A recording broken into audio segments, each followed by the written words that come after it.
كتب كلمات هذه الشيلة الشاعر زايد الظفري أبو خليفة، مرسله لأبو معاذ عبد الخالق الملاح، أداء وألحان محمد علي الحرازي، إخراج أبو فيصل الحميقاني.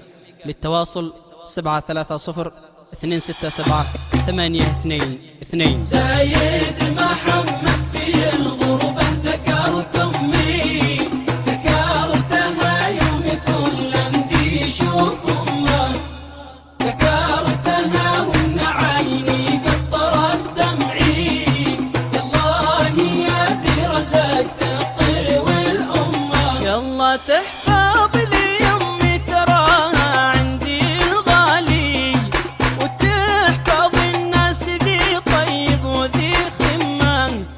أمي أراها بصر عيني وهي سمعي، وهي سراج يضاوي لي في الظلمات. زايد محمد في الغربة ذكرت أمي، ذكرتها يوم كل أمدي يشوف أمه، ذكرتها وإن عيني قطرت دمعي، يالله يا ذي رزقت الطير والأمة. أقسم بذي كون الدنيا وكوني، ما حد كمل أمي تتعنى في الخدمة. أذكر متى لا دخل فيني وجعت بكي، وتكمد الراس لا زادت به الحمى.